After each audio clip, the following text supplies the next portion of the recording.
He's right there. This episode of the Bucktails podcast is brought to you by Pistol Creek and Trip Sporting Goods. Oh, good blood. All right, that's some good blood here. Yeah. Shut up. Yeah. Look at that. Woo. Good deer, babe. Welcome back to the Bucktails podcast. This is your host, Eli Self. I have on with me today the Honey Badger, Randall Tharp. And I am going to ask where that nickname came from. And I know people have called you that for a long time. But Randy, thanks so much for coming on. Yeah, man, it has been a very, very long time. Too long, but it's good to see you again. It's good to talk to you again. Look forward to catching up. Yes, sir. Yeah, so I met Randall. I fished with him one day on Lake Guntersville, and he's, for sure a hammer over there. But I was on a trip with the United Special Sportsmen's Alliance, ran by Bridget O'Donohue. And what that is, I don't think I've talked about that on the podcast before. Maybe I have, but it's an organization that lets kids with terminal illnesses or life-changing ailments, I've got the physical disability, go on hunting trips, fishing trips. So I got to go to Guntersville a few times, and I got to fish with Randall Tharp. And you were still kind of in the AA, AAA level, I guess you'd call it, at that point in time. And I think me and my grandfather fished with, was it you and your dad who we fished with that day? I think it was. I do remember there being four of us in the boat, and I do remember you catching some on a big 10-inch zoom worm. So I remember like a plum worm, if I'm not mistaken. Yeah, I think it was either. Yeah, I believe it was plum or maybe tequila sunrise. It may have been plum, one of those colors. But yeah, that was. I watched you flip into holes in the hydrilla and just pull out 3 and 4 pounders left and right. I remember coming back home and being like, man, I was telling my buddy Ethan, I was like, dude, he fished like just ever so often. And he had probably a 20-pound bag just goofing off, and I'm back there fishing my heart out. And we caught a lot of fish, but it was just like it was effortless. You knew exactly where to pitch it, and you'd pull up a 3.5, 4 pounder every other cast. It seemed like. I mean, it was an honor to watch you that day, and I was thankful to meet you. And I think I ran into you again. I think it was at one of the classics on Hartwell. I think you were still with Halo at the time, but we stopped by there and you were looking over the handle of a reel or of a rod, designing it or something. And it was pretty neat. I ran into you there. I think that's the last time I ran into you, face to face. But it's been way too long. Yeah, those two dates were quite a bit apart there. But yeah, that Mm-hmm. was during my probably Elite Series career. And if it was at the Hartville Classic, the one Casey won, I never forget that one's the coldest I've ever been fishing in my life. I think it was 6 degrees the first morning of that tournament. Days like that you don't forget. Yeah, good old Georgia, South Carolina winters. It could be 70 or it could be 5. There's really no in between, and you don't know what it's going to be. Yeah, definitely got to layer up. It could be really cold and get hot in the afternoons. Layers are your friend down here in the South. That's right. That's why I don't live in South Florida. I live up in the Panhandle, but our winters are not quite as harsh as yours. Yep, good old Port St. Joe. Yeah, I think we've tried to meet up down there because we go to Cape San Blas vacationing almost every year, and I know y'all are not too far from there. But yeah, man, thanks for coming on. I'm pumped to get into some things. I've got a little bit of an outline here, but not too much. Usually just let it kind of flow where it goes. But first thing I have written down, other than how we met, is the Honey Badger nickname. Who came up with that, or like where did that come from? Why are you called the Honey Badger? And I think, is it your logo like a badger, like your Randall Tharp logo? Isn't that? Yeah, yeah. And I'll be honest, when people started calling me that, I wasn't very fond of it. But once Mercer and Zona got a hold of it, there wasn't any turning back. So I just decided if that's what they're going to call me, I might as well own it. And, my jigs, my rods, my reels, everything that I sell with my name is branded that way. And it's kind of a cool logo. So, it really wasn't something I asked for. Actually, the name goes back to my FLW days. And a guy that used to cover our tournaments, he still covers my tournaments now at Major League Fishing, is Rob Newell. He's an on the water reporter. He's does photography. He's a writer. He's the talent at MLF, giving the weather reports, giving on the water updates. But that is where the nickname came from. My good buddy Rob, who I became friends with Rob probably early 2000s. He was covering a tournament that I won, and ever since then we've been really good friends. And he watched my career progress through the years, through FLW, through fishing BFLs, and then through the tour, then the Elite Series, and the honey badger. If you look it up on YouTube, is a pretty viral. The first video is going to come up is the honey badger narration by Randall. Well, the Randall's not me, but if you'll watch that video and you look at how that might pertain to bass fishing, that's how I got the nickname. I had a lot of years. I had a really good run at Lake Okeechobee, a lot of top tens, won a lot of tournaments down there, and that's kind of how I got the nickname, was from that video, and how I kind of looked like the honey badger running around at Okeechobee, kind of, setting people up. I knew they were watching me. They were kind of mooching off of me, and I would just always persevere in the end. The honey badger's a pretty mean, nasty critter. And, but that's thanks to my buddy Rob. I've been now it's my brand. Thanks, Rob. Appreciate it. No, that's funny. But no, that's I'd Googled the honey badger and saw what it was. I did not see the video on YouTube you're talking about. That the one that was talked over by Randall. I didn't see that video, but no, that's hilarious. But I figured that was what it was. It was a certain tournament or something like that. I didn't know exactly which one it was, and I figured Dave Mercer and Mark Zona probably had something to do with it. Once you're at that level, if they call you something, they're going to run with it. Those are some funny guys. I listen to both their podcasts. They're hilarious. But really, really good guys too. And my buddy Rob too. Like I fished with Zona. I've never fished with Mercer. I fished with Rob a handful of times every year down here where I live. But it's cool to build those relationships through fishing. It's probably the thing when I walk away from this that I'm gonna miss the most, is just the people I've met over the years, and a lot of my best friends, are guys I compete against, and not seeing those guys, for half the year is what I'm gonna miss the most about this when I'm done. No, for sure. I can't imagine, because you guys are, practically all roommates. There's 80 of you on the Bass Pro Tour, so y'all are together for a substantial amount of time, on the water, off the water, media stuff throughout there. If y'all, have little expos and Red Crest, things like that. Y'all are, that's a brotherhood. And then as long as you've been doing that, how long have you been a full-time pro, do you think? I think this year was my 15th year. So I started in 2008. Next year will be 16 years that this is all I've done. It's been my, sole source of income. I made a lot of money fishing bass tournaments prior to that, just fishing regionally. But I had a job, and my wife had a job then too. And I think I'd done this 2 or 3 years where she made enough to pay our bills, whether I caught one or not. But since then, for the last 12 years, I've been supporting us both, and my wife's a huge part of my business now. And this is her office. You might see some of my trophies in here, but this is her office. She let me in here because it's the quietest place in the house. Right. Yeah. I see some of your trophies back there for sure.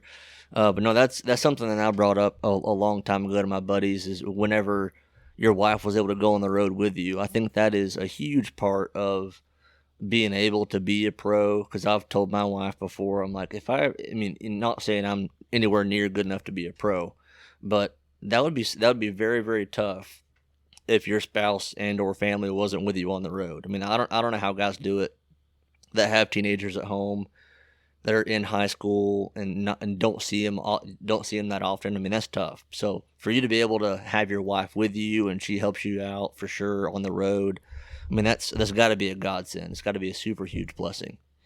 Yeah, she was a huge asset. And I used it to my advantage for most of my career.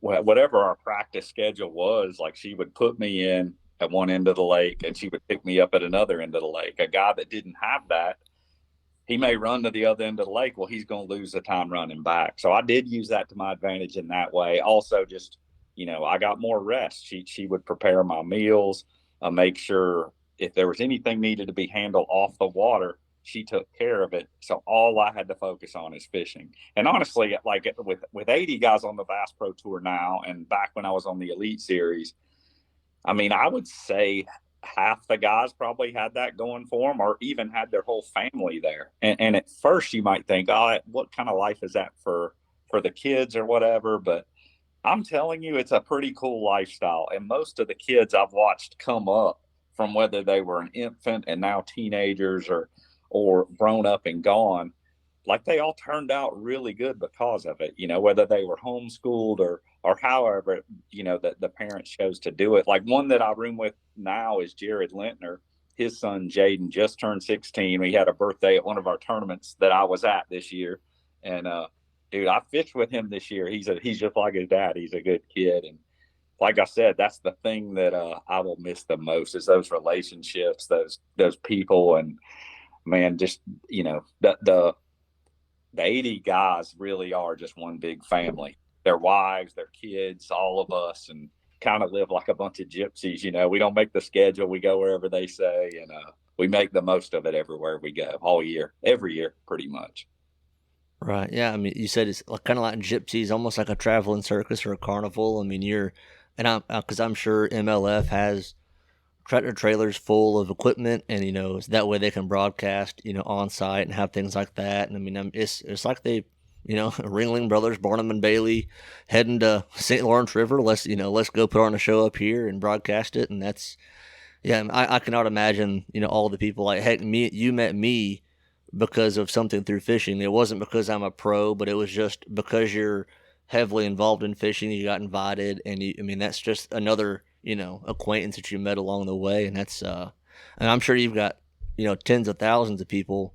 I mean, thousands of people that you've met over the years that, you can, recognize their face. You met them somewhere. You've had an impact on their life. I mean, that's, that's an impact that you can't even measure. But so that's a heck of a lifestyle for sure, and man, that's incredible. Yeah, I agree with you. I also agree with the circus analogy.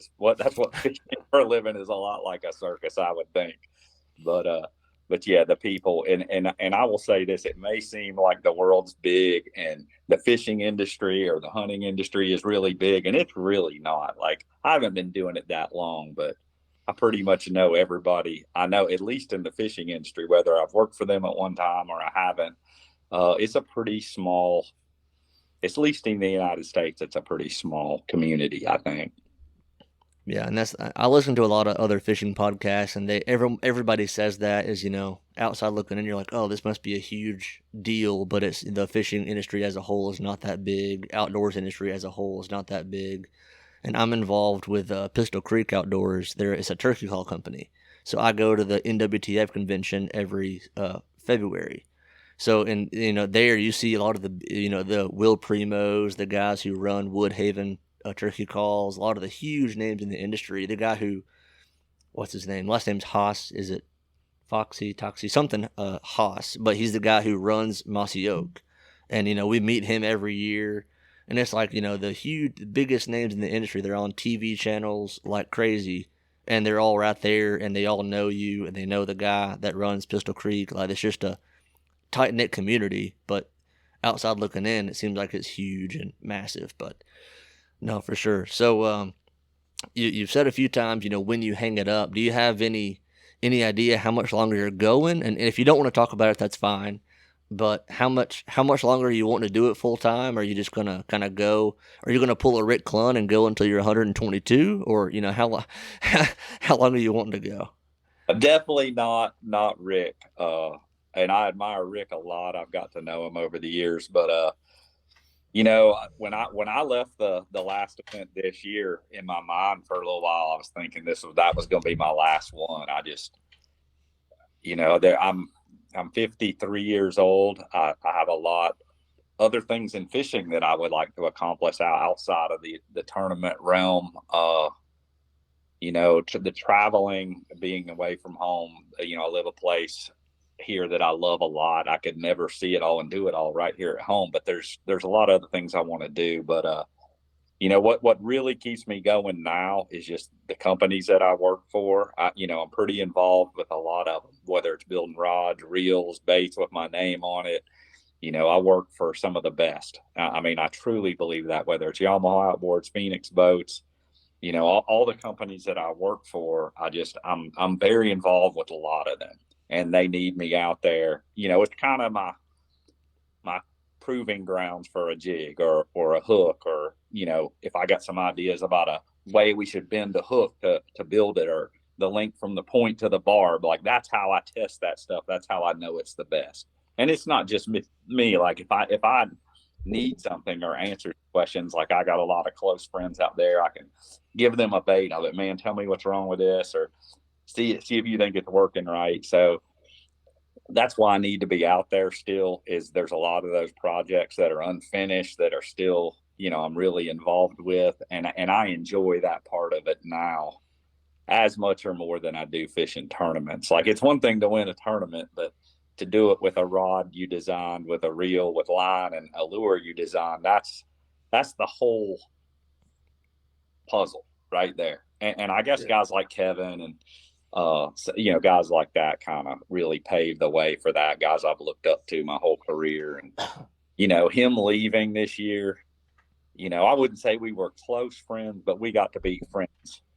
I'd say good friends over the years that I've been fishing against him, and for him this be his last season, and for it to end the way it did for him, finishing second up there, and I really wanted him to win bad at that last event.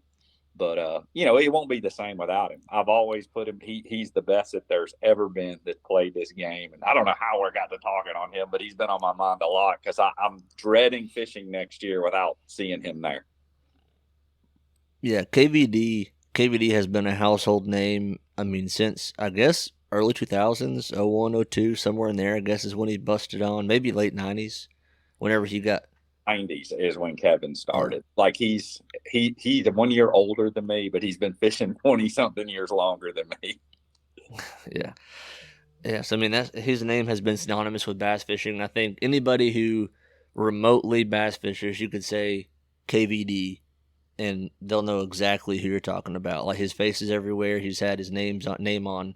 I mean, I would hate to see the number of Strike King baits that he's designed or had a hand in designing. I mean, all of the, or at least made famous, 5XDs, 6XDs. I mean, he like, especially before forward facing sonar, he was the best at dissecting an area, using his baits to find the fish. I mean, he was methodical, and it was incredible to watch him coming up. Yeah, it was that way for me. From my very first time I fished against him to the very last tournament I fished against him this year, just to watch him practice on the water next to him or fishing right next to him in a tournament setting. He's just one of them guys, and I can count on one hand the guys that I measure myself against, I may finish in the middle of the pack, but if I'm one place ahead of him, I felt better about my finish than I would have if he had beat me, And, I just fished around that guy a lot. Andy Morgan's another one that, to me, I've always just looked up to. The guy's never let me down. I've never heard a negative thing about him. And, there's a lot of guys like those two, but those two in particular are guys that I enjoyed fishing against. Yeah, and I think Andy Morgan may have been at that USSA event on Guntersville. I don't think I fished with him, but I think back then he may have been running a Snickers or an M&M's boat. It was brown and yellow. I think it was Andy Morgan, but that's probably 07, 06, 07, somewhere in there, roughly. But absolutely amazing fisherman, and just a great person, man. And I think he's probably a better hunter than he is a fisherman, which is not good for anything he's chasing out there, which he's probably somewhere chasing something right now, if I had to bet. yeah, he's one of those people. It seems like Critter is just he understands the wild. Anything I've watched or seen about Andy Morgan is he eats, sleeps, and breathes. He swims like a fish, walks like a deer. He just gets it, and he's one of those people that are like that for sure. But Yeah, going on into the next little deal. So I hope you fish for a long time, and that's interesting to hear. A reason why you're wanting to stay in it. It's not nothing about money or fame. It's just you've got projects you want to see come to fruition and see how they act on out at your level. So I mean the closest thing I've ever done to that is I've painted a handful of crankbaits with fingernail polish. Like at one point in time, I think my fingernail polish collection was more than what my wife had of her own, which is a little embarrassing to say. But I got to where there were some old crankbaits of my grandpa's. I don't even know what brand they were. They weren't Norman. A couple of them may have been Normans, but there were some other ones. I, I'm not sure what brand they were, but it was a certain paint scheme that I wanted to mimic, and it was what my grandpa had done. It was like a citrus shad type pattern. Like the back was like a light blue and had the chartreuse on the bottom. Then he would paint like the whole top of the bait a dark brown. And for whatever reason, the fish loved it up here, and it made it look kind of like a crawl pattern, a modern day crawl pattern. But he would take, I mean, it could have been a 6XD, 5XD, any kind of thing like that. That was a chartreuse shad, or like the blue and chartreuse, and then he would paint like a brown stripe on the back of it. That's about as much as I've done as far as custom baits, that kind of stuff. But no, the feeling you get whenever a fish bites what you painted or what you built is incredible, for sure. Yeah, I enjoy that part of it, and I fished a lot of years proving to myself theories, and I had to just the evolution of how this entire thing and how quickly it changes. A hook that was great 10 years ago, nobody uses anymore. Or the fishing line we were using 10 years ago, or everything that we have now, from the prop on my boat to the trolling motor to the rod reel, every piece to that puzzle is so much better than it was just even 5 years ago. Like it's changing so rapidly, and to be a part of that evolution and helping build that stuff. Like I wish I could say it's easy. It's not. Like it's a constant struggle to make time you know, to test that stuff and to prove, hey man, this is definitely better than this. This is why. And but that's what I deal with it on a daily basis. Just about Yeah. 365 days a year. I'm always tinkering with something or working on something. Right. So if you're designing a rod, how long would you say it takes, like from beginning idea to finished product? And that, I mean, and I'm not sure how that works. I don't know if, like, with Arc, I don't know if they were a thing before you joined them or if you helped create Arc. I'm not sure how all that dynamic went, but like, is it something where you pitched to them an idea of a rod, or they're like, hey, we've got these, can you make them better? But like, on as far as like the rod design process with Arc, how how long does it take for a rod, like an idea in your head, to become a rod on a shelf, would you say? Uh, Honestly, it takes less than a week. The biggest thing in rods is new materials. Like, that we used to build them when I first started fishing. I mean, if you had a pretty basic graphite blank, that was the top of the line rod, no matter who made it. But I mean, basically everything's lighter and stronger now. So we achieve that by using new materials and blends of different materials. Like now, a lot of our rods are built out of carbon fiber when we use graphite. We use blends of carbon and glass to achieve certain actions.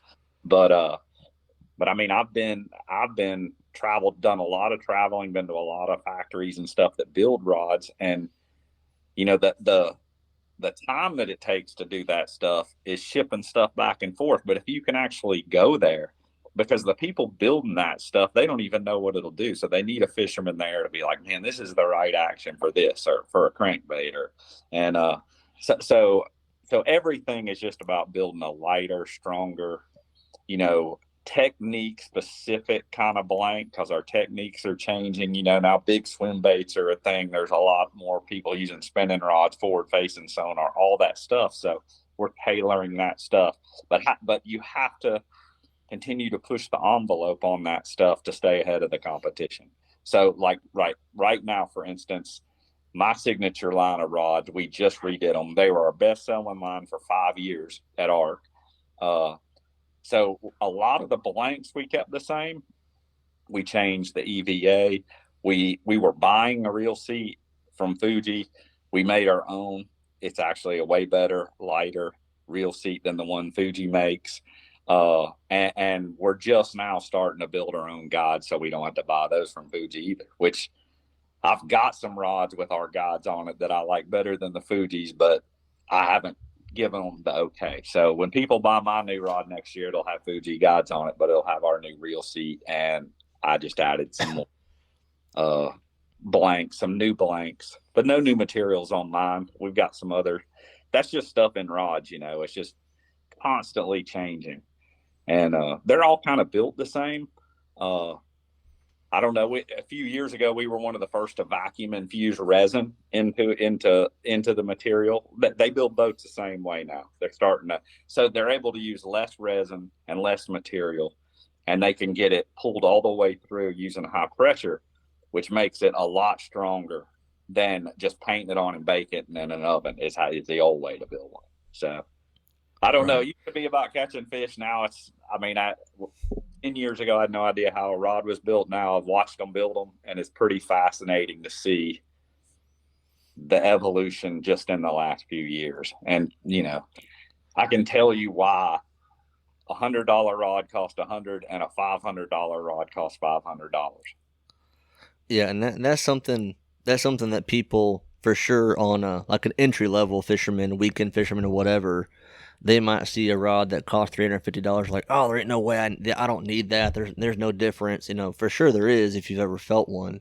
I don't have any rods that are that expensive, but like you said, there's a reason why there's a price difference.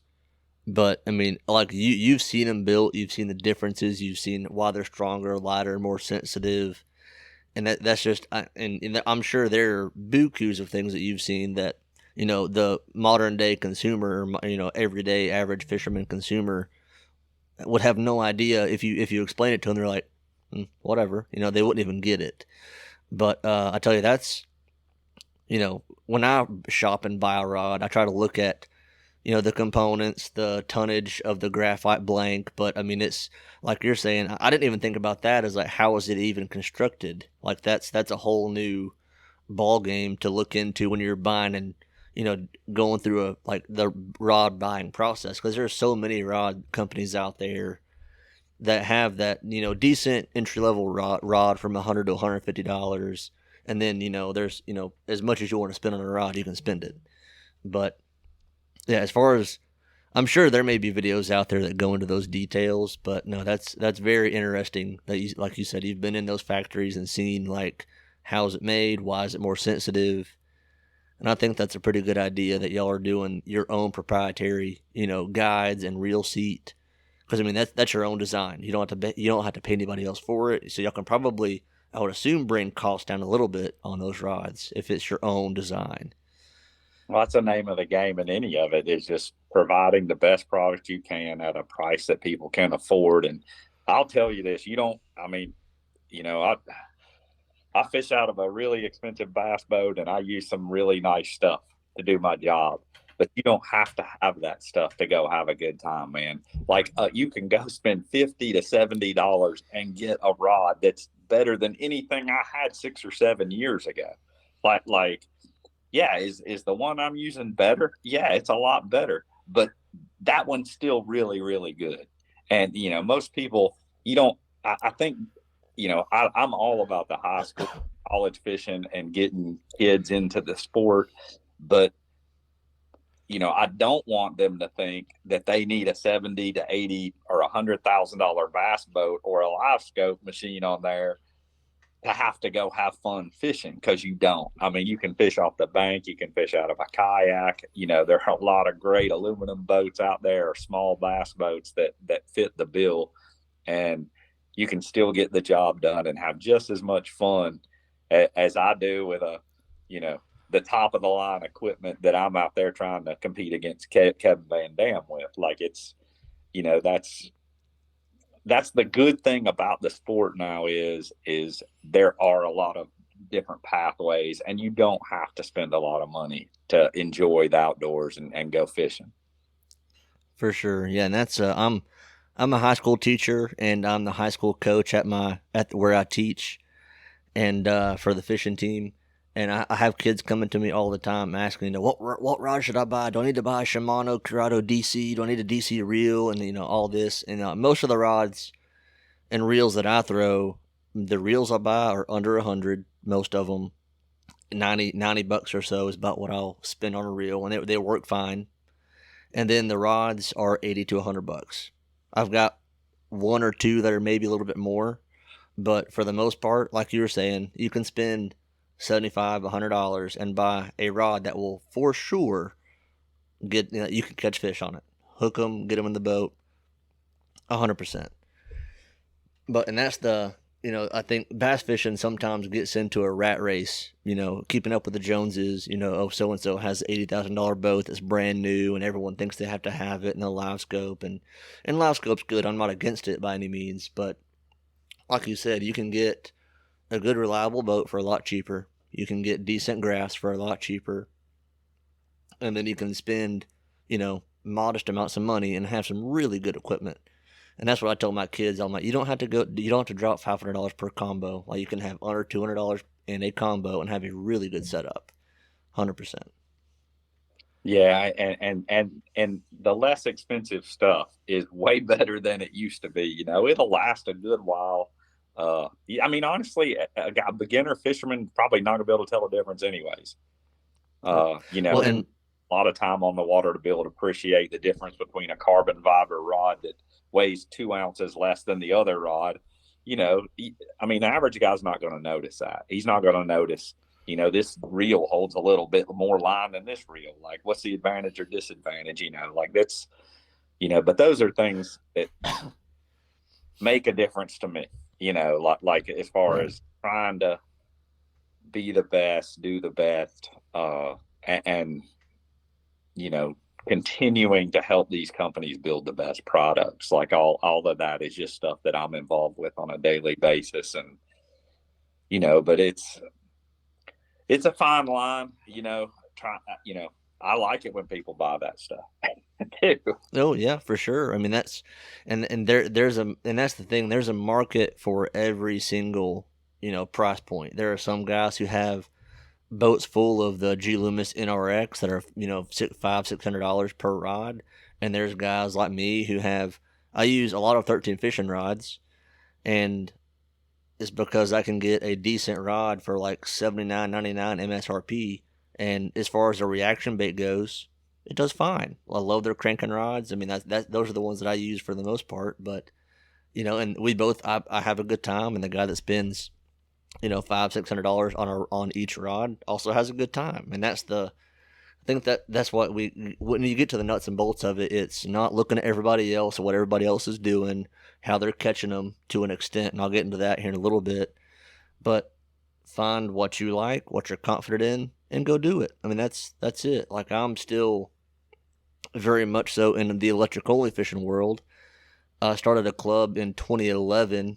I think it's 2011, when I was like a freshman in college, and it slowly grew, and now we've got 20 boats in my club. We have to cap it off at 20 because the lakes we fish are so small, and I've got 7 or 8 people on a waiting list for next year trying to get in.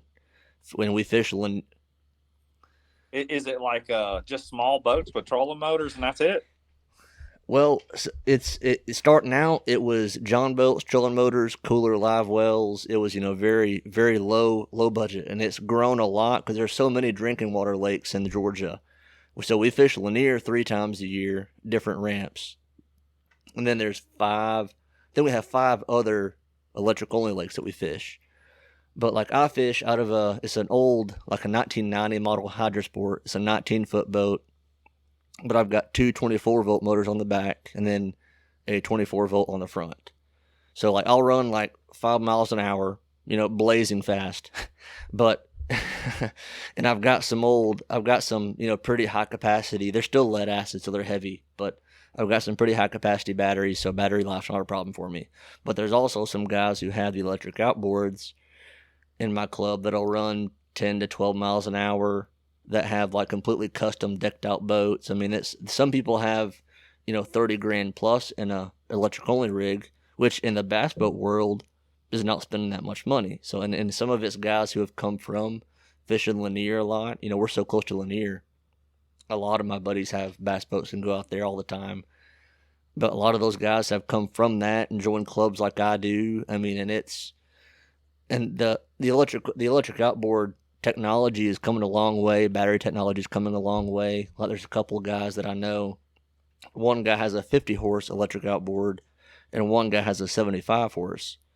And they'll get on plane and they'll run pushing 30 miles an hour in an electric boat. But so that I enjoy it. It's a good community. I mean, it's a blast. But yeah, it's low budget, but we have a great time. So. Yeah, that's awesome, man. That's exactly what I'm talking about. Like, you don't have to spend, $500 on a rod and reel or $100,000 on a boat or have a live scope to enjoy fishing or tournament fishing. Like if there's a lake behind the campground I'm staying in next week and a couple of us get a rod and reel, we're going to have the most intense competition you've ever seen down there. Catch a 12-incher off a bed if there's one there. Like, that's just, if you're a competitive person, you don't have to. And I think the biggest growing part is the kayak part of there's more kayak tournaments and there's more money being spent towards payouts and stuff in kayak fishing tournaments than at my level of fishing right now. Like, I actually am a little jealous of some of the locations and some of the stuff I'm seeing in that whole realm. I mean, I think it'd be pretty cool if Randall Tharp got him a nice kayak.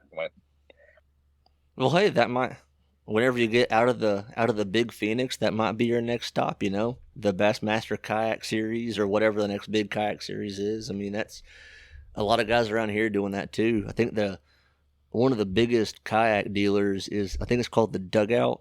Is it Canton or Marietta? Maybe Marietta. But Dugout Bait and Tackle, they're a huge Hobie dealer, like maybe one of the biggest ones in the country. But they sell fully rigged kayaks. It's incredible what they sell out there. The Dugout's up around Lake Altoona is where that's at. Yeah. Mm-hmm. I think the very first bass tournament I've ever fished in my entire life was called the Dugout Bass Classic on Lake Altoona. I don't remember what year that was. But I used to live up there around Kennesaw years ago when my wife and I first met. Okay, yeah. How old were you in your first bass tournament? That one on Altoona, would you say? I was in my 30s, so that was 20 something years ago. So I didn't fish any tournaments, when I was a teenager or early 20s. Didn't really start bass fishing until my early 30s. Gotcha. So I don't know. I've come a long ways in a relatively short amount of time. When I think about it that way, and I know Kevin started when he was a teenager. He had about 20, almost 30 years on me. No one. Yeah. So how long did it take you? See, you said you fished your first tournament, early 30s, somewhere in there. How long did it take you to get to like the professional level? Was it within 10 years or how long did it take you? Yeah. Like, I remember fishing tournaments early 2000s, like club tournaments and stuff.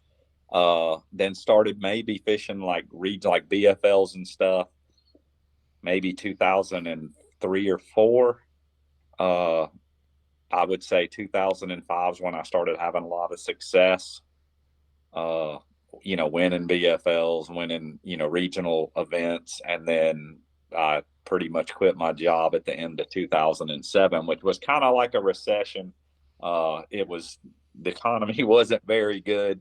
I was a trim carpenter and I never had to look for work, in all the years I did that. And I was kind of getting low on work, didn't have a bunch of jobs waiting. And I had basically, I'd put enough money back in the bank that I could afford to go do it a couple of years. And I think honestly, that was one of the reasons I was successful, is like, I didn't have to go out there and try to fish for a check. Like, I had won enough money fishing locally that afforded me that. And Sarah could pay our bills, whether I caught one or not. That what made it easier for me as well.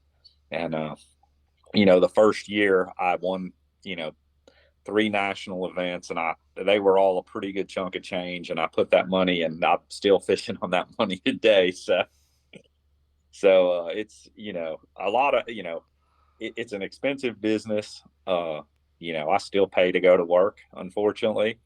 But it's it's kind of just grown and changed from that time, 2008 when I started to now. The whole sport has really evolved, changed, some for the better, some for the worst, I think. But I still enjoy what I do. I'm thankful every day I get to watch the sunrise or set over the water, no matter if I'm in Michigan or upstate New York or here in my home state of Florida or Georgia or wherever. Like that's one of my favorite things, is just whether I'm fishing for fun or in a tournament. I love being out there. Right. No, that I mean, you gotta love what you do, no matter what it is. I mean, as a teacher, I love what I do day in, day out. Some days are better than others, but I'm sure it's that way. Fishing for a living too. But you brought something up there. The way I guess money has changed, or how tournaments, the whole business has changed. So I remember you won the Forest Wood Cup. I forget, it was somewhere out west. Was it Red River, or where was it you won the Fort? No, I would call that, it is definitely west of us, but it's not out west. It's Yeah. relatively in the, I consider that southeast still, but yeah, the Red River over there. That's really, that win really changed my career, I would say. It was right before I made the decision to go to the Elite Series. And that was really that moment. And I'd won a lot of tournaments prior to that. But that was the one that kind of gave me the legitimacy. It started, my name meant something after that win. And that tournament at that time was a big tournament. I'm not saying it's like a Bassmaster Classic, but it was comparable at that point in time. It was, if you look at the names in that field and the guys that I was competing against, it was some of the best. And I still probably the biggest win of my, financially, it was definitely the biggest bump. And being legit in this industry, my phone did ring after that. And I'd won a lot of tournaments, and guess what? My phone never rang, but it did ring after that one. And it kind of made my decision to go fish bass easier, because I had accomplished everything I wanted to at FLW after that win. So, wasn't long after. I think I fished FLW 1 year after that, and then a lot of us, me, Brent Ayler, Brett Height, there was a bunch of my buddies that we all qualified for the elites the next year, and I actually fished both tours that year. So I fished, I think 14, I fished FLW and bass, and then I went exclusively to bass after that and focused on elites and the classic. Gotcha. Yeah, I remember when you won the Forest Wood Cup on the Red River. And that was always neat. I tried to follow your career pretty closely after I met you, but you won. I think that was $500,000, $500,000 in one tournament, which is insane. That doesn't happen nowadays.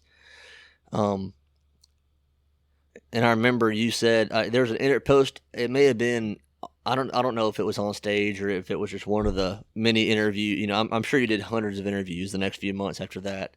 But in one of those, you said, I can fish for a long time on this right here. I mean, and that's that. People don't think about that. As a pro, they're like, oh, pro fishing, it would be the best thing in the world. To be traveling. And back then, the payouts were really, really good. I feel like some of the sponsors, the what do you call it, the non-endemics, the non-fishing related sponsors were more willing. The big title names were willing to come in a little bit more than they are now. But what do you think has changed? I don't know if it could have been the '08 recession that kind of kick-started some of the money to come down. But what do you think has changed? In the organizations, because payouts are down on both sides, on Bass, FLW, or MLF now. But what do you think changed the most from then to now, to $500,000 to, I'm not, what is Red Crest now? I'm not sure what the payout is there. Red Crest pays 300,000, but just to Yeah. since I've been doing this, and I wasn't around making a living in the early 2000s, but from what I know and the history of the sport, if you look back, that was the peak of the sport. That was when ESPN had Bass. Irwin Jacobs had, bought Operation Bass and basically started FLW, and it was just raining corporate sponsorship money on both sides. I don't know, like there was 5 or 6 TV shows just on ESPN that was Bassmasters at that time. And and I remember when I started, the first 2 Forest Wood Cups that I fished, Michael Bennett won one and Scott Suggs won one. They paid $1 million. Scott Suggs and Michael Bennett both won $1 million. In 2011, I finished second to Scott Martin. He won 600,000. I think I got $125,000 for second place, which for second place, that was pretty dang good. When I won, I got $500,000.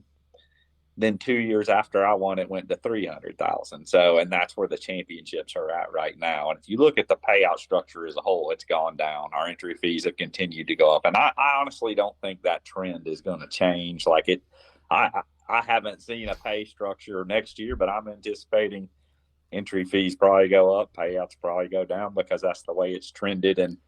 And with what I'm looking at going on in the country right now, it's not good.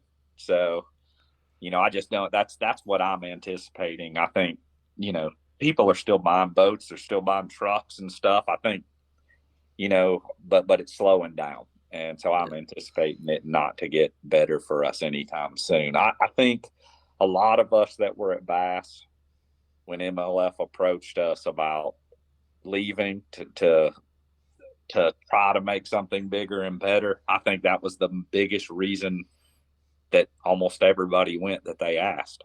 I think there was 80 invitations and 74 guys decided to take it. Myself and, a lot of the other guys, we just had really hoped that a change like that would be the best thing for the sport to continue to grow it where a guy could make a living fishing, because there's way more tournaments. There's way more high school, college kids. I want something for all of those younger people where if they want to make a living and they truly are naturally talented angler, where they will have something 10, 15, 20 years from now.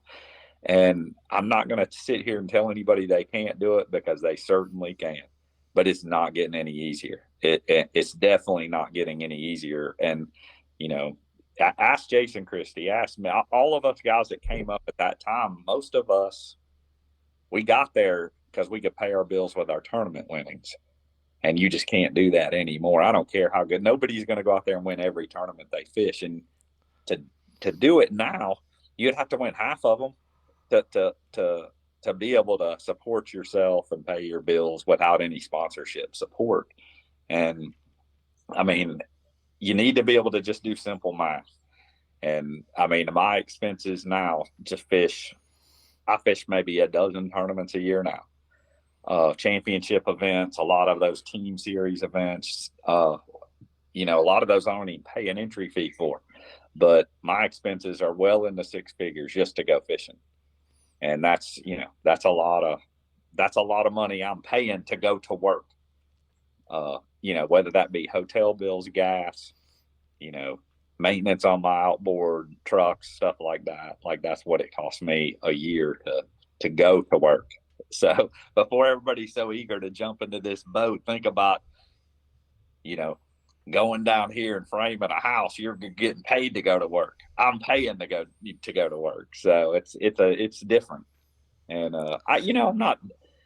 I'm thankful, and I every day that I can do what I do to make a living.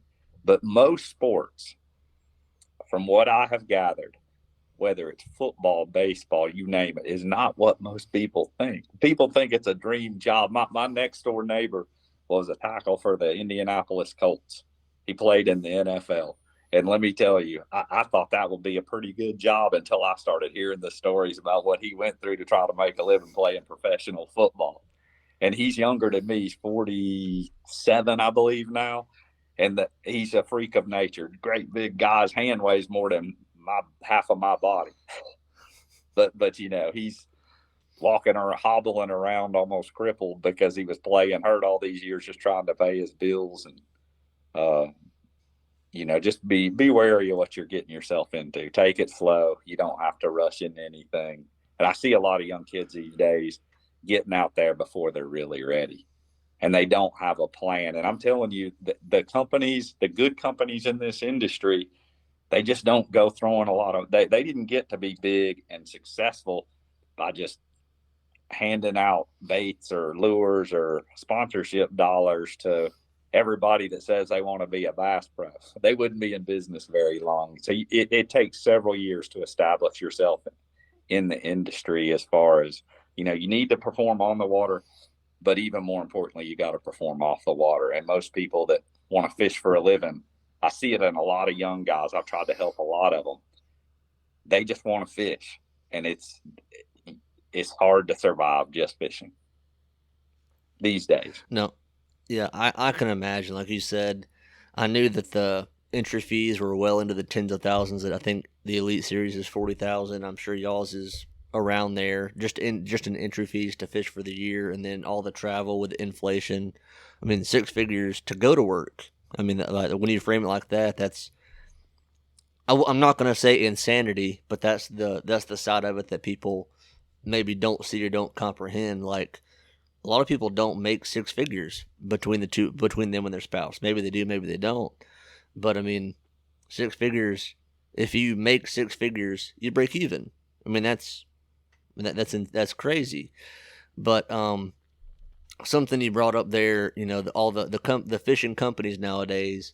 I think, and this is, I've listened to a lot of podcasts and kind of formulated my own, you know, idea about it. But I think there's so much on YouTube and social media and people that are not professionals that are very, very marketable, that have hundreds of thousands of followers on YouTube, and get the word out to a lot more people than somebody who strictly fishes tournaments.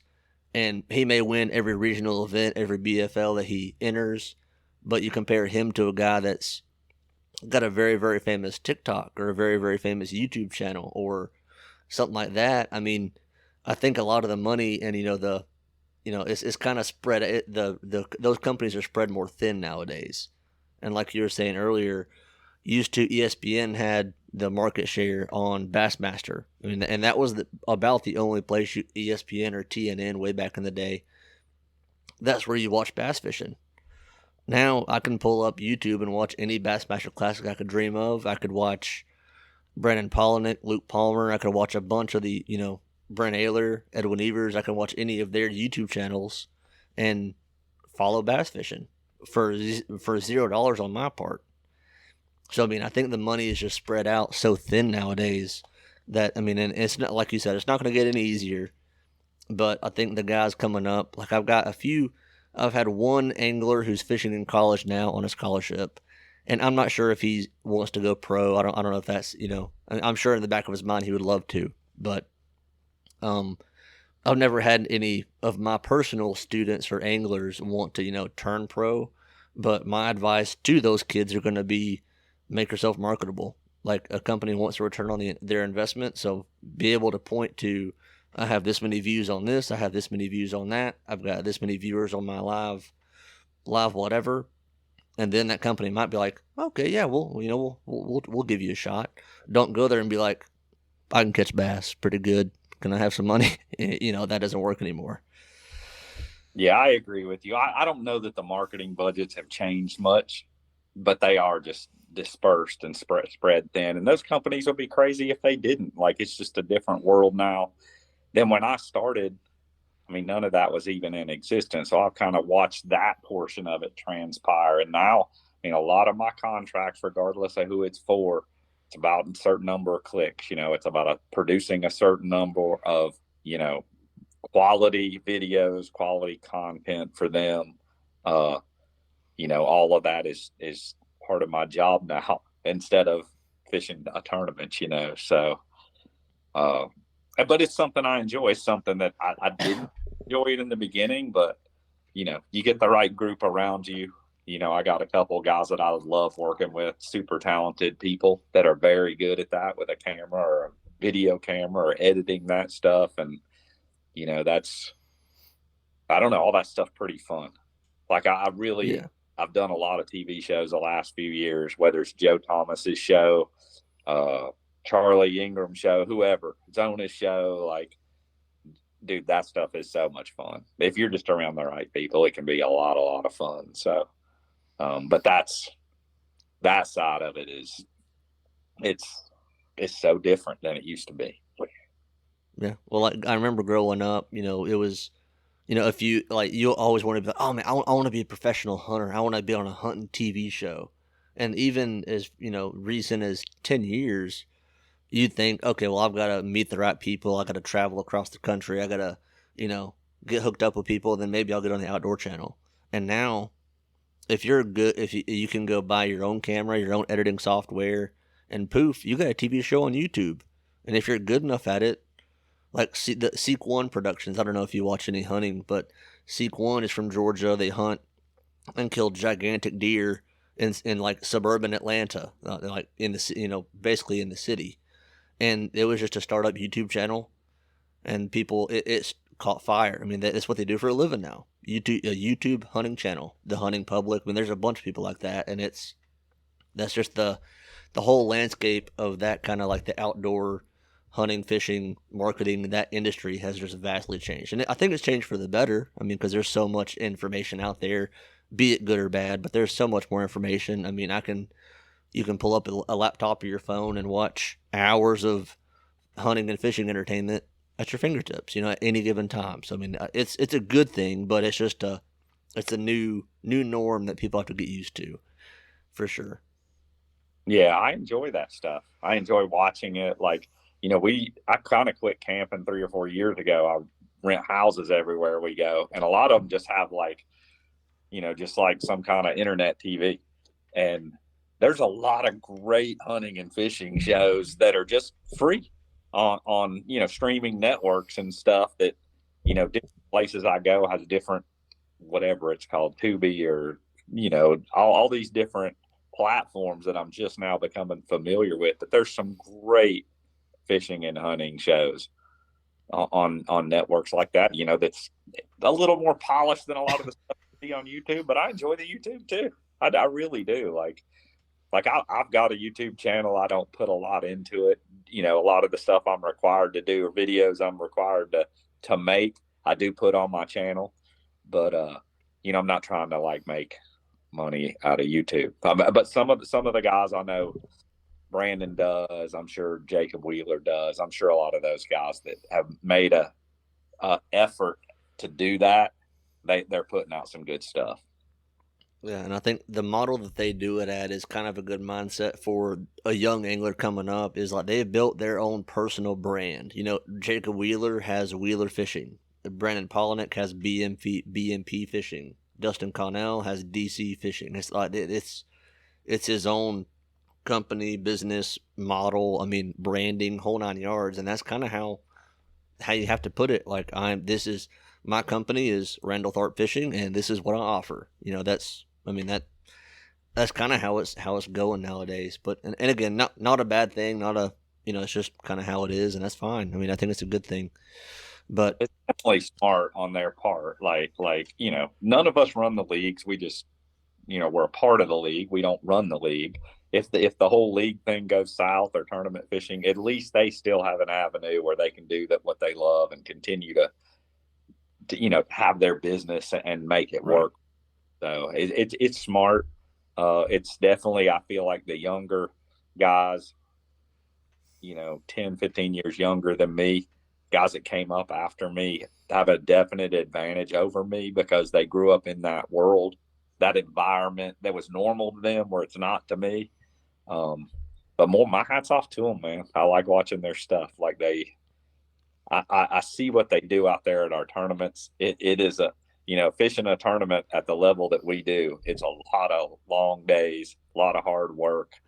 And for them to fit all that in and still be a competitive angler out there is very impressive to me.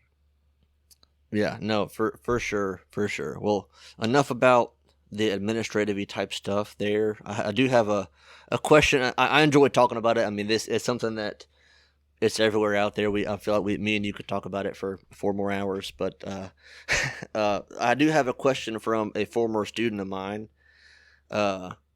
He's fishing the BFLs now. I think he has a regional coming up, possibly. But anyways, Tyler Brooks is his name, and he had a question.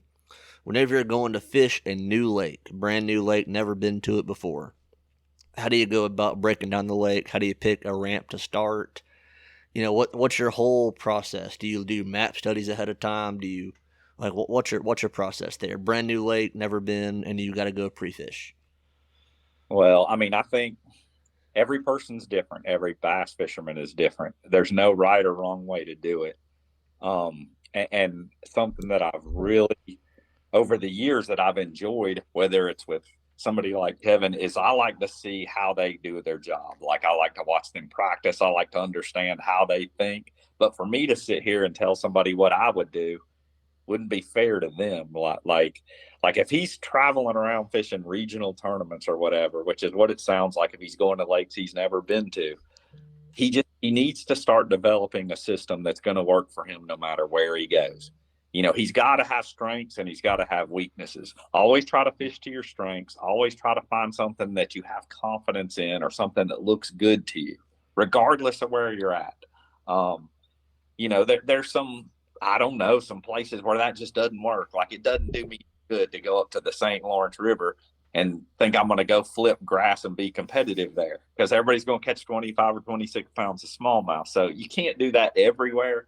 But say if he's from the southeast, I mean you can find something that looks similar to something you like doing or how you like catching one on any lake there is. So, for me personally, I can narrow it down just by the time of year, is pre-spawn, post-spawn, spawn, like what's going on. Like that before you get there. I study the weather religiously, like a month, probably a month and a half out from when I want to know what's going on there way before I get there. Has the lake been high? Has it been low? Is it muddy? Is it clear?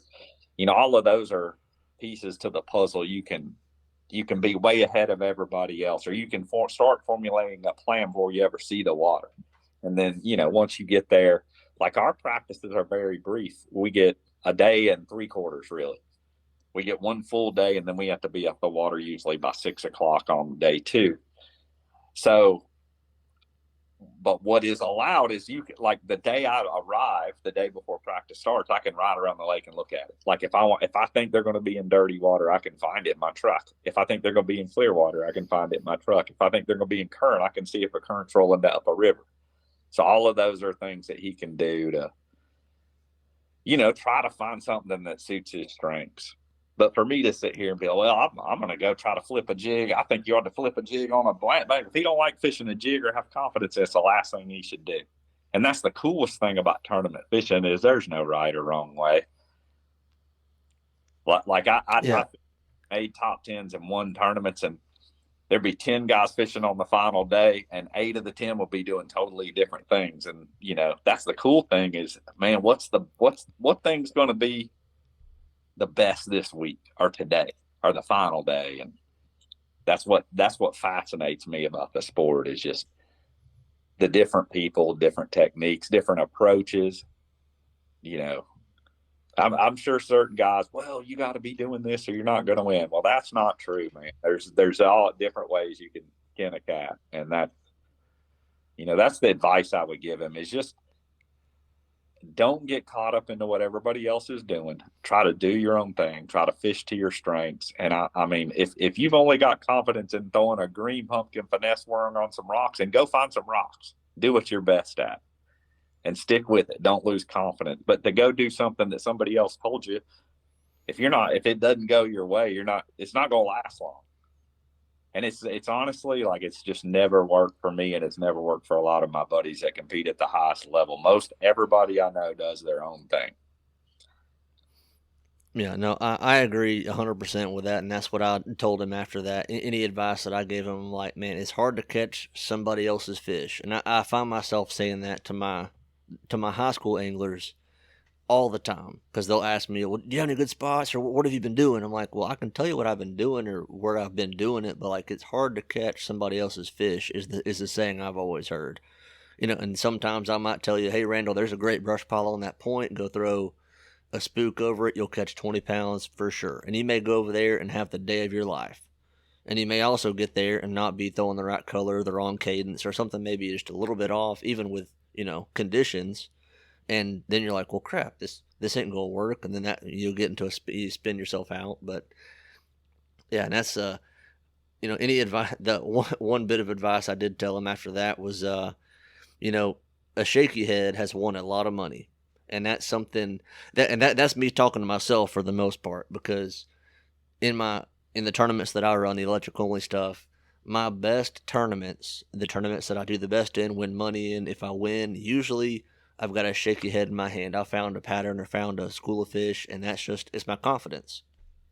And I mean, to be honest, if I kept nothing but shaky heads on my deck, I'd probably do a lot better day in day out in my tournaments if I just kept it simple and just did stuck to my strengths, But no, that's very good advice for sure. I think is developing your own plan, something that works, and on how to dissect it. And that's something I've been watching some videos from what's his name, Johnny Schultz. It's Fish the Moment on YouTube. He's like a super, super analytical dude, and I like listening to how he breaks stuff down. He documents every fish he catches, like has a spreadsheet. I mean, every condition, water clarity, water temp, air temp, barometric pressure. I mean, every single thing you could ever dream of, like detail wise. So that way, whenever he goes and it happens again, okay, well this happened before, and it takes your human. I know sometimes on a tournament day, I'll kind of spin myself out, or I'll be trying to think 3 steps ahead, not even thinking about what I'm doing currently. I'll be thinking about, well, crap, maybe they're down here. Maybe I should go try this, and not even focusing on what I'm doing. So it's interesting, sure, for sure. Go with your gut, have those good gut feelings, but like you said, develop a system that works for you. So it's just, step 1, check. Step 2, check. Step 3, check. And then hopefully by then you've got a pattern figured out. Yeah, you got to have confidence in yourself and your abilities and what you're good at. I can tell you a couple stories, a couple interests. Like the very first Elite Series event I fished was on Lake Seminole. And I'd never, throughout my whole career, I'd never talked to any. Occasionally, my buddies in the campground, man, it was a tough day or whatever. Like that's about the extent of it. We don't ever talk about anything other than, man, are we gonna cook steaks tonight or fish or what's that's what we talk about. We don't talk about fishing much. But my phone rings, and it was totally legal at this time to do this. And it was my buddy Brett Height. And I think at that time we got 3 days of practice, 3 full days of practice on the Elite Series. And it was the end of the second day. And he calls and he goes, man, I never call. I said, yeah, what's up? You broke down or something? He goes, no. I said, I ain't had a bite in 2 days. I said, man, I was like, they're biting. Like this Seminole, it's springtime. It was February. I said, dude, they're just spawning. Like that's, there's fish spawning. That's all you need to know. Well, he said, all I've done is throw my jackhammer around. For 2 days, he ain't had a bite. Well, he ended up winning the tournament. And guess what? It had nothing to do with what I told him. It's because he never put the jackhammer down. Like he was willing to zero, but he had made his mind up before he got there. That's how he was going to fish. It's got grass in it. The fish are pre-spawn. You can win on his favorite bait, his signature bait that time of year. And I give the hats off to the guy because he after he called me and I said, man, they're just spawning. You can catch them super shallow, wherever they're going to spawn. He didn't listen to me. He just kept doing his thing for the last day of practice. And he started getting bites after lunch on the last day of practice. And the tournament came to him. And that's exactly what the advice I'm trying to give is stick to your guns, man.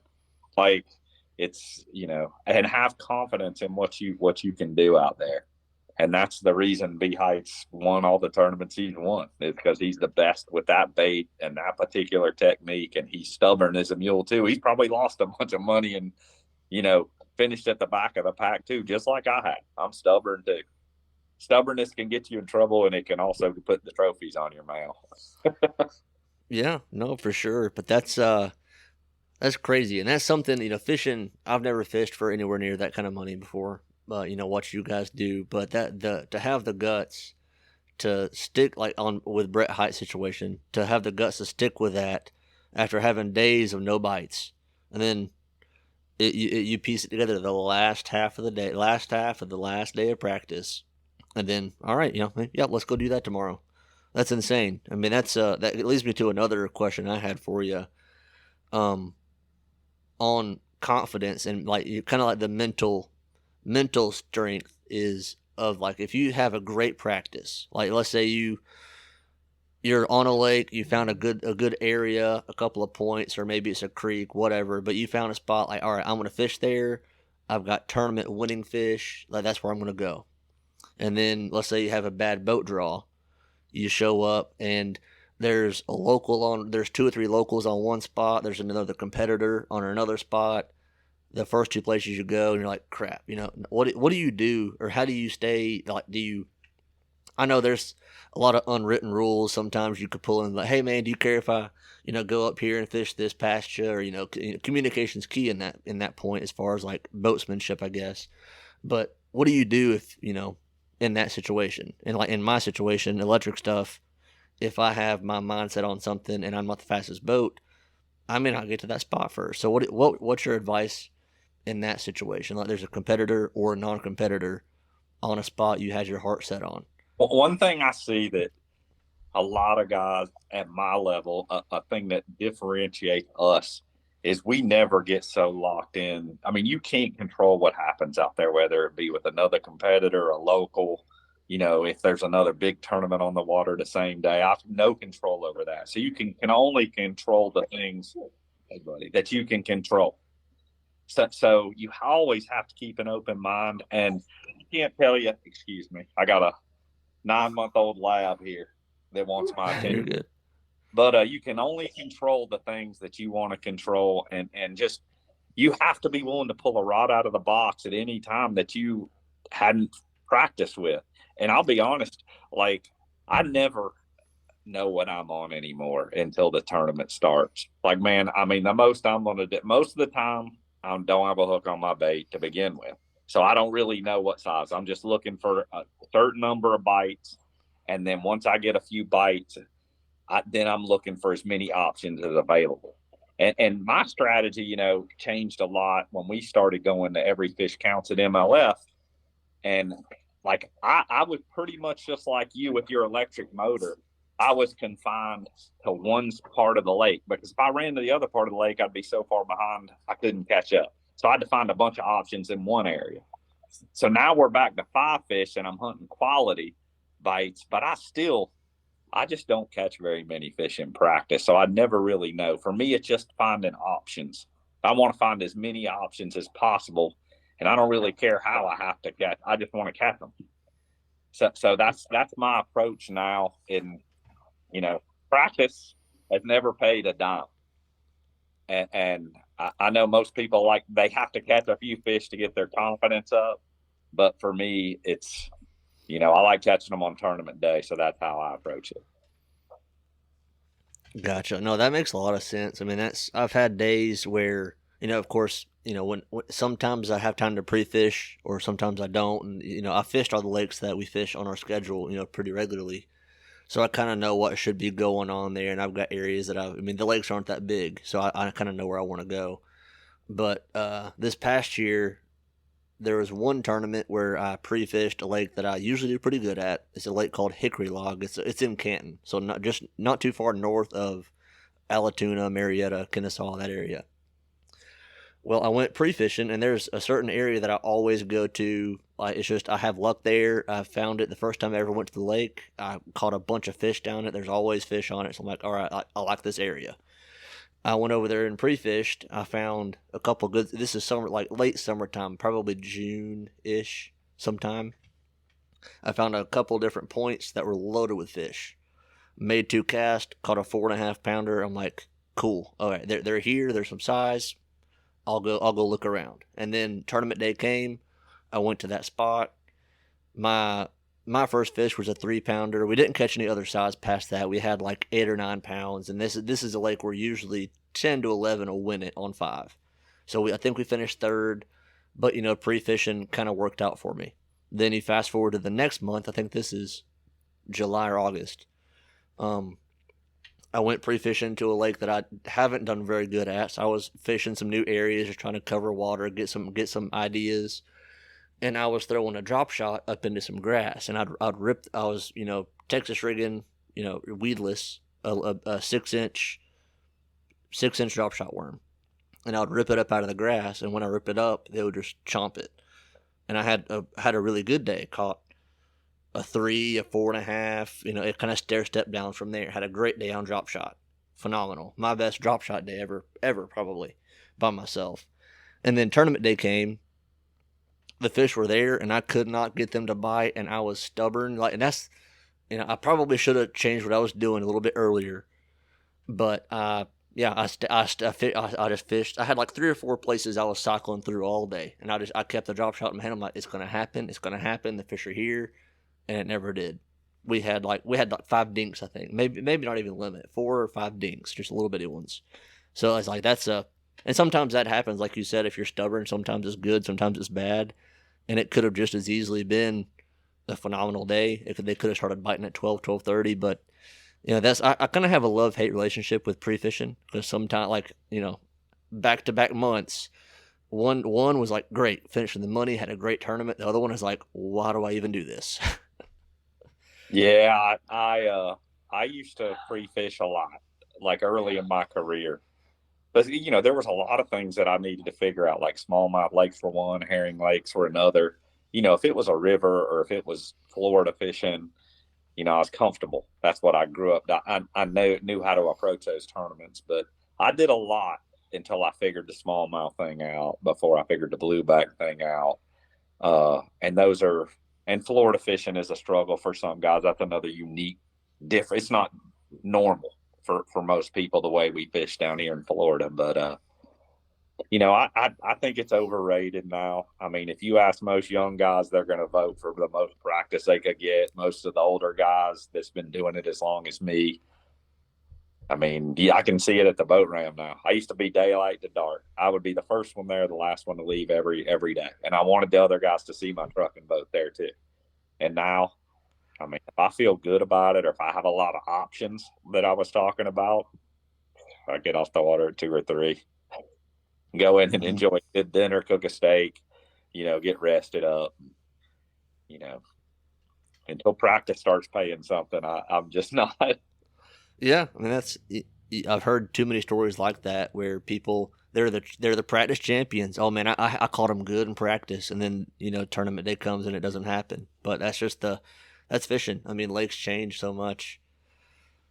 Yeah, and I mean, most guys at my level, I would say half of us probably never. And we may catch a few if it's a big body of water, nobody's around.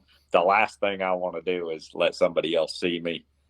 I mean, so most of the time, there's never a hook out. Either my hooks are bent over, or I fish with a hitchhiker a bunch. And you will not believe. Well, how do you know how big they are? If it's like a flipping bite or whatever, I can pull 3/4 of them up and look at the fish, and they never turn it loose. I can tell you that's a 4-pounder, that's a 5-pounder. And I actually proved that on the Joe Thomas thing this year, the Ultimate Match Fishing final. I made it all the way to the finals, and I ended up winning. It's the only belt I got right here. I had Brandon Coulter was who I fished against in the finals. Well, he had his match the day before the finals. I had my match the day before that, so I got a day of practice, and he didn't.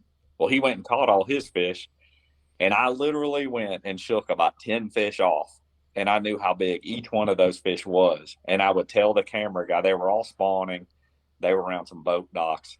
And I would tell him, I was like, all right, get ready. And Brandon couldn't do anything because he couldn't throw across the lobby. There's a 3.5-pounder here. And I did that and, pretty much called my shot that whole day in that championship match. And that's just proof. Would I have caught any of those fish if I'd caught them the day before? Probably not. Right. So in your pre-fishing, you said the hitchhiker. What is that? Is that like just a soft plastic with no hook, or what is a hitchhiker?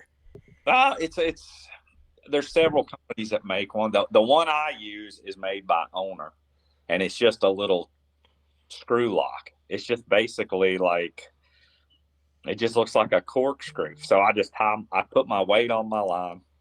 I put the hitchhiker, tie my line directly to that, and then you can put any kind of plastic you want on the back of that thing. And not only is it completely weedless, you just without a hook in there, you get twice as many bites, anyways. Because I think the bait just looks more natural. Doesn't have a big piece of steel hanging out of it. Just goes through cover better. I actually won that with a spinning rod and a Zoom Magnum finesse worm that was kind of Nico rigged, but I just screw the hitchhiker into the middle of the worm. Looks exactly the same as the one I was fishing on tournament day, just doesn't have a hook. Gotcha. Yeah, I've never like I've never really done that. I've never bent the hooks over. If I pre-fish, I'm just going to catch a few and then leave, or catch one and leave. Something like that. I'll usually what I do, but obviously you're the pro and I'm not. So, man. But no, that's interesting. I'm not sure. I know people will bend hooks over, that I've talked to, but as far as the hitchhiker that's completely no hook at all, that's definitely a good tip. Definitely a good tip there. Heck yeah. Well, let's see what else I got here. I did have a kind of a funny, not funny, but a specific type of travel question for you. So when you're pulling a bass boat and a trailer, 20 something, 30 something hours to upstate New York, do you do anything different with tire pressure, or do you run a certain type of wheel bearing grease? How do you prep your trailer if you're going on a 25, 30 hour drive? What do you do? Man, I do check my tire pressure. I run 50 pounds in my boat trailer, which is just recommended. Uh, Knock on wood, I made it through this year without a flat, without any issues at all. Uh, but the only advice on those long trips is just be prepared for anything. Back when I had two vehicles on the road and a 36-foot fifth wheel and a bass boat, like it was always something. Mainly on the camper trailer, the fifth wheel that we pulled, I had blowouts, I had you name it, problems. And everybody that still does that still has their share of problems. It's going to happen when you're pulling something that big and heavy that distance. Especially the roads are not getting any better in this country, and neither is the traffic. It's getting worse too. But always just carry a spare.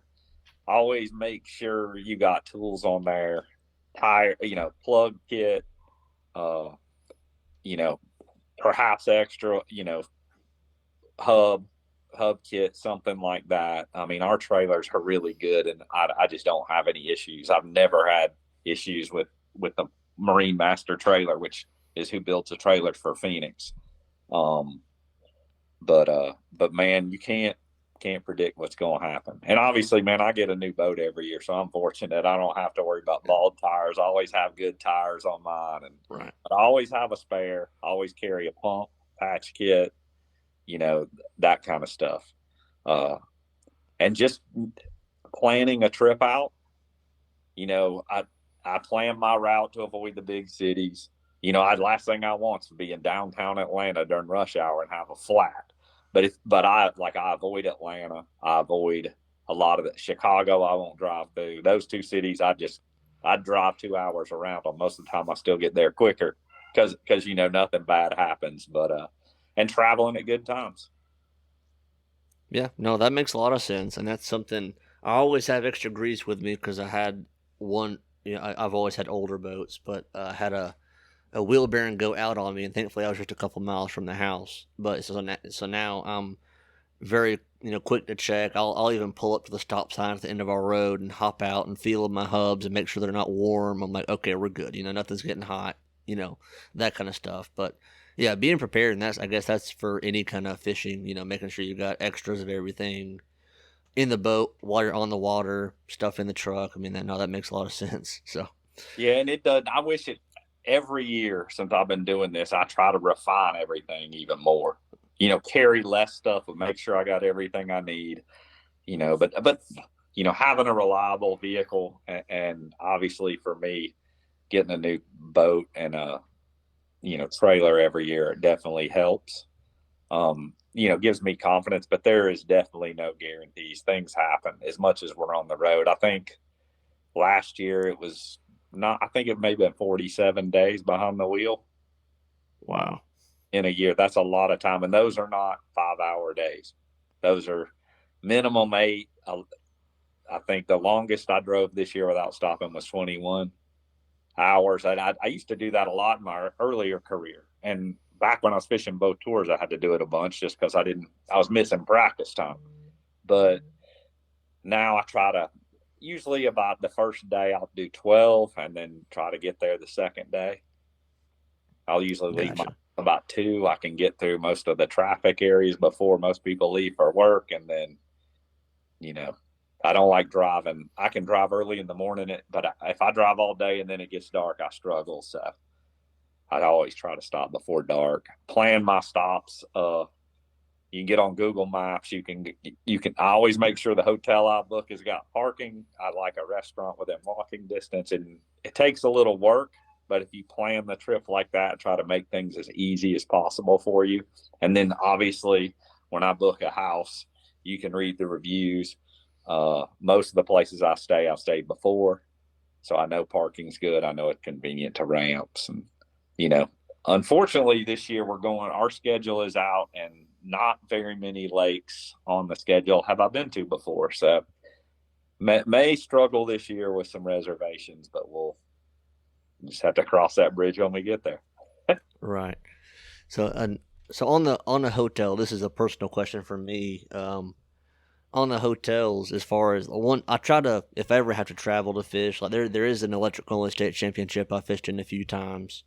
It's like the top 4 from 8 or 9 clubs go together and fish. But and there's some travel involved with that sometimes. But as far as the hotel goes, and you've got a few batteries in your boat for sure. How do you go about charging them? Do you call ahead and say, "Hey, I've got a boat. Are there outside plug-ins close to the parking lot? Bring a drop cord." I mean, obviously you have to have a drop cord, but how do you go about charging batteries? Between days of the event if you're at a hotel, not a house. Man, that's a tough one. I mean, and I'd say almost all the time at the event, I'm at a house. So there's usually an outlet, or you're there by yourself, you run one out a window. Now, as well as I do, if you're staying at a hotel, you can call up the front desk. They don't even know what you're talking about half the time. So Yeah. you're like rolling the dice anytime you do that, unless it's at a hotel. Like a lot of the hotels, the bigger chains, if it's right on a lake, they all have good parking and outlets. And if they do have that, they'll know about it. But if I've had them tell me, "Oh yeah, we got outlets," and then you show up there, they look at you like you got 3 heads, and then you're kind of at their mercy. Then you book this place, everything else is full, and I've seen some creative stuff through the years. Your battery. I know. Yeah, I'm sure. There's a couple of guys carry little generators with them. Just the smallest gas generator. I've seen guys use that before, just in that exact situation. Yeah. I don't know that, that it's like I run that power pull charge system on mine. Like I can fish 3 or 4 days. I don't want to fish tournament days with all those screens that's on our boats now. It does pull a lot of juice out of your stuff. So I think getting it charged, even with the power pull thing, is still important. But man, I don't know. I mean, houses are better and cheaper if you do your homework on a house. Hotels for me are strictly, I just want one on the edge of the highway. I'm not going to book a house for one night if I'm in the middle of a long road trip. But I'm on Holiday Inn Express. They seem to be best. I used to be Hampton. They're a little sketchy now, but I don't have a, hotel sponsor or anything. So I pay, most of them now are like 150 to 180 bucks a night, it seems like. Yeah, and anytime I've had to travel, we usually find a little cottage. Like a lot of the Georgia state parks have cottages that are around 1 or 120 a night, not bad. And then you can figure out a plug in. But yeah, that's something that I know. I'm sure like the guys who travel for the Bassmaster Opens or FLW or the BFLs. I'm sure a lot of those guys stay in a hotel and it's probably 3 or 4 of them split in a room, and that's pretty cheap that way. But yeah, and I'm sure there have been some very creative ways to charge batteries at those hotels. But Every year, I always see somebody's extension cord being dragged behind their bass boat to the boat ramp. So as long as it's not me, I have done that one time. yeah, yeah, that's something I try to always make a walk around the back because I've got in my electric only bass boat, I think I've got 9 batteries. So a lot of weight, but that's I've got plenty of capacity. 2 for the front one. I've got 1 for all my lights, live well, graphs. And then I've got two motors in the back, and I've got 4 for one motor. So it's like 2 24 volts in parallel, and then 2 for the other motor. So I've got 9 batteries. I've got wires going everywhere in my boat. So before I leave, usually the night before, I'll go up there, unplug everything, make sure all the wires, nothing's tangled up. But yeah, it looks like a cobbled up mess, but it gets the job done. So Yeah, I don't know with all them batteries, you might have to have special requirements for power.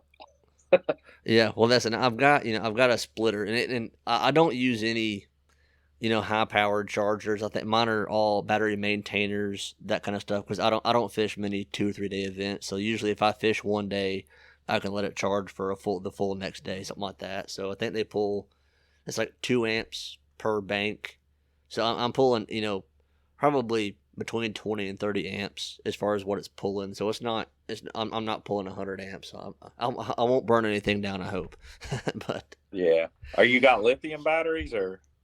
not not yet. I may try to get a couple lithiums next year, but right now, actually, what I'm using, it's old, like either like a cell tower or a power supply backup system.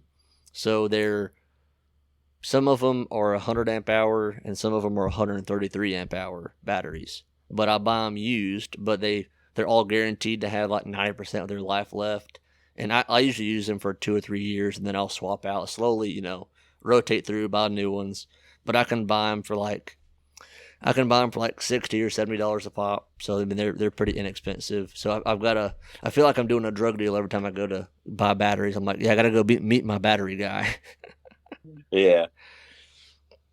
Yeah, that's cool. I would, I don't know. I'm old school. I'm not a lithium fan, so I would stick with what Yeah, you. yeah.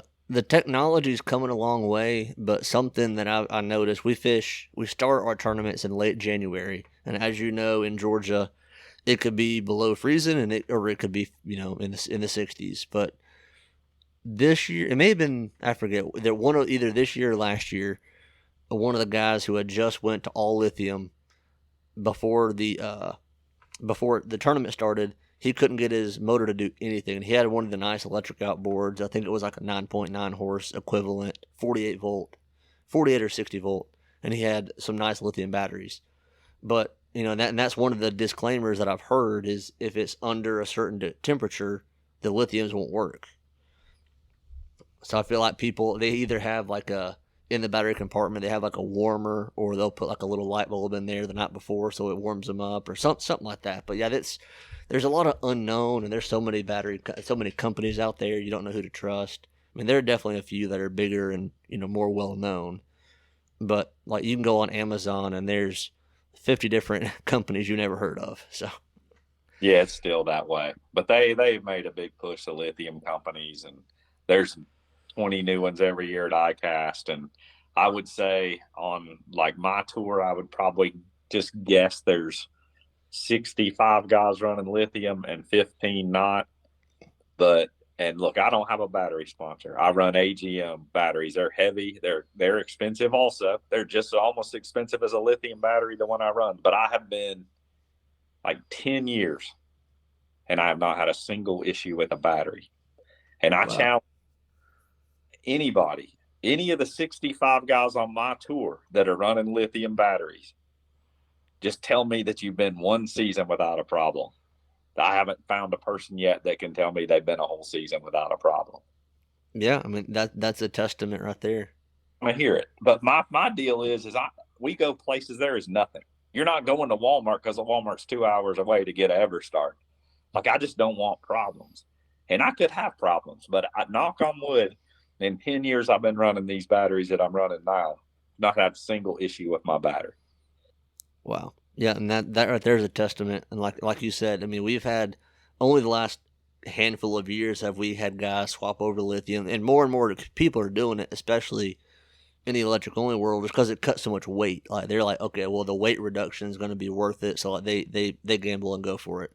But I mean, yeah, pretty much not everybody that has them, but every tournament trail that I've talked to that has lithiums, you hear a story about, oh yeah, so and so had battery issues, or he had one of his motors wasn't working, or a graph went out. Something like that has happened with lithium, and it's just technology's come a long way, but it's not there yet. Yeah, I agree with you, man. I agree with you. I look at the setups, I talk to the companies, and I've run them. I ran them 1 year early on. I think they're way better now than when I ran them, but I didn't make it through a single event and had problems. I put the batteries in another boat, had problems, and I haven't run them since. And that's when I started running the batteries that I'm running now. But yeah, I talked like this year, and I'm not going to mention any names, but that several companies approached me at ICAST, and I'm like, well, what do you suggest I run in here? And they're running two 12 volts one for their grass, one for their cranking, and then they run 236s, one on a switch, and then one that their batteries is hooked up to. And several companies recommended this same setup to me, and I'm like, well, why do you have 236-volt batteries if they're not one of them just like in there hooked up to a switch? He says, well, if that one doesn't goes out, then you can operate the switch. And I'm like, well, he said there's not any problem, so why would I need two batteries? But that's what most of the guys are running, 5 or 6 batteries in there, and several batteries are just spares if one doesn't work. So to me, I've got 4 in my boat, 3 trolling, 1 cranking, runs all my screens, my live scope, everything off that 1 cranking with the power pull charge. I don't have any issues. My volts do drop just a little bit by the end of the day. I wouldn't say my live scope picture is as good at 6 o'clock at night as it was at 6 in the morning, but it's still good. And it's only I mean, a couple points, a couple volts. yeah, I mean, and you're right. Yeah, I mean, if it ain't broke, don't fix it. Keep it simple. That's a lot of what fishing should be and what it is. But yeah, man. Well, hey, it's getting late. Man, I appreciate you coming on. I think we've talked for almost a little over an hour and a half. So, man, I've truly enjoyed it. I really have. Thank you so much. Want to? We could do a whole thing on just batteries, because I don't know. Yeah. I got my opinions on them. Yeah, well, heck yeah, we need to do that. Well, I'll reach back out to you this winter. Let you get a little bit more of a rest. Are y'all done for the year on Major League Fishing? Yeah, our regular season's over. I'm doing the team series event in a few weeks. I'll be going to Texas for that, and then if I advance, it'll be back in Florida for the championship, which made it to the championship last year. Wheeler beat me, so hopefully can get back to the championship in that. And I don't know. I've got a couple more TV shows, a couple dealer shows, trade shows, stuff like that. Next week, I'm going to actually probably drive right by you. I got to go to Pigeon Forge or Sevierville, Tennessee for a Pittman Creek show. It's my next little venture. Gotcha. Yeah. You'll be going right by us more than likely. But I'm up in Dahlonega, so we're like 70 miles like straight at the end of 400, like Highway 19, 400 at the end of 400. We're right around there. So, but yeah, if you shoot me a text, give me a call, whatever. If you're around Dahlonega, Gainesville area, and maybe we can meet up and fish or grab dinner, whatever. Take a break. Yeah, man, sounds good. I'm always looking for an excuse to stop somewhere and eat.